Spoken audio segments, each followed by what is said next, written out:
গত কিছুদিন থেকে আপনারা জানেন যে নারী কমিশন যেটা গঠন করা হয়েছে, ওই নারী কমিশনের যে প্রস্তাবনা দেওয়া হয়েছে এর মধ্যে অসংখ্য নারী প্রস্তাবনার মধ্যে যেগুলো কোরআন বিরোধী, হাদিস বিরোধী, এর মধ্যে একটা আপনাদেরকে বলি, বলতেও লজ্জা লাগে কিন্তু না বলে তো উপায় নাই, জাতিকে বোঝানোর স্বার্থে বলি।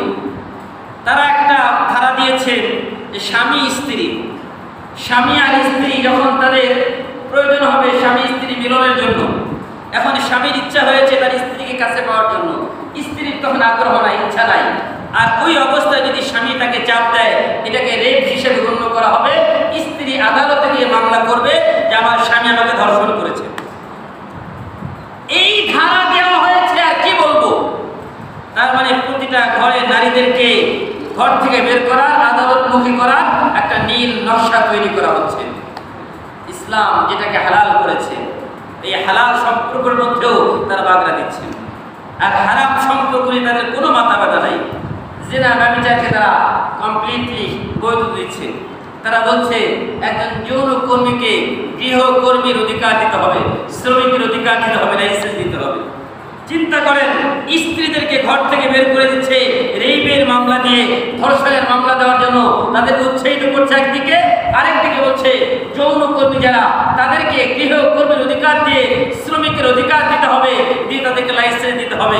তার মানে মুসলিম পারিবারিক যে আইন রয়েছে, এই মুসলিম পারিবারিক আইনকে ধ্বংস করার নীল নকশা তারা তৈরি করছে।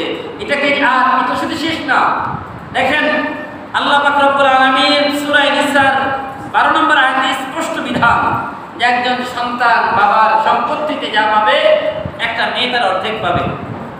এখন আপনার বুঝে আসে না, তারপরে আপনি বলেন যে না সমান অধিকার চাই, সমান অধিকার চাই। আচ্ছা আপনারা বলেন সমান অধিকার নারী পুরুষে কি কোনোদিন সম্ভব?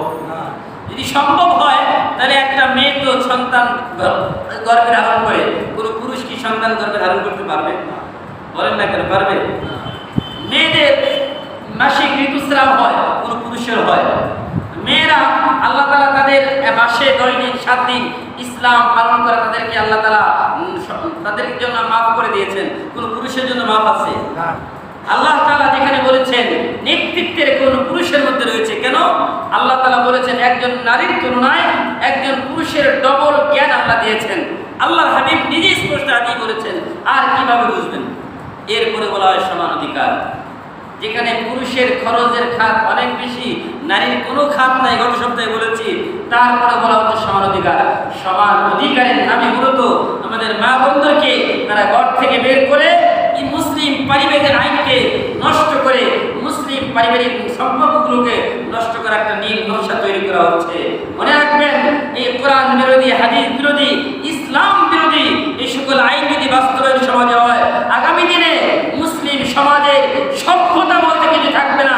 যেরকম কুকুর আর শ্রীগাল তারা প্রকাশ্যে বাহিরে জিনা ব্যভিচারে লিপ্ত হয়, সম্পর্কে লিপ্ত হয়, ঠিক একইভাবে ছেলে মেয়েরা ঘরের ভিতরে, ঘরের বাইরে বিবাহ বহির্ভূত সম্পর্কের মধ্যে লিপ্ত হবে। আপনার আমার কিছুই বলার থাকবেন তখন কি করবেন? কিছুই বলার থাকবে না। এই জন্য এখন আওয়াজ তুলতে হবে যে কোরআন বিরোধী, ইসলাম বিরোধী, হাদিস বিরোধী এই সকল এজেন্ডা যারা বাস্তবায়ন করার চেষ্টা করছে তাদেরকে আইনের আওতায় আনতে হবে এবং সকল এই ধারাগুলো পরিহার করতে হবে, প্রত্যাহার করতে হবে, বাতিল করতে হবে এবং এই কমিশনকে অনতি বিলম্বে বাতিল করে জাতির সামনে নিঃশর্তভাবে ক্ষমা চাইতে হবে, ঠিক কিনা? যদি না করা হয় মুসলিম দেশের এই সকল মানুষগুলো সামনে কিন্তু চুপ করে বসে থাকবে না। এই জন্য আমাদের সকলের উদারতা আহ্বান থাকবে, আমরা চাই দেশের শান্তি শৃঙ্খলা বজায় থাকুক, দেশে অশান্তি, অরাজকতা, অশান্তি না আসুক। এটার দায়িত্ব বর্তমান সরকারের। আমরা মনে করব তাদের শুভবুদ্ধির উদয় হবে, কোরআন বিরোধী, ইসলাম বিরোধী কোনো আইন তারা করবে না। বলেন ঠিক কিনা? আল্লাহ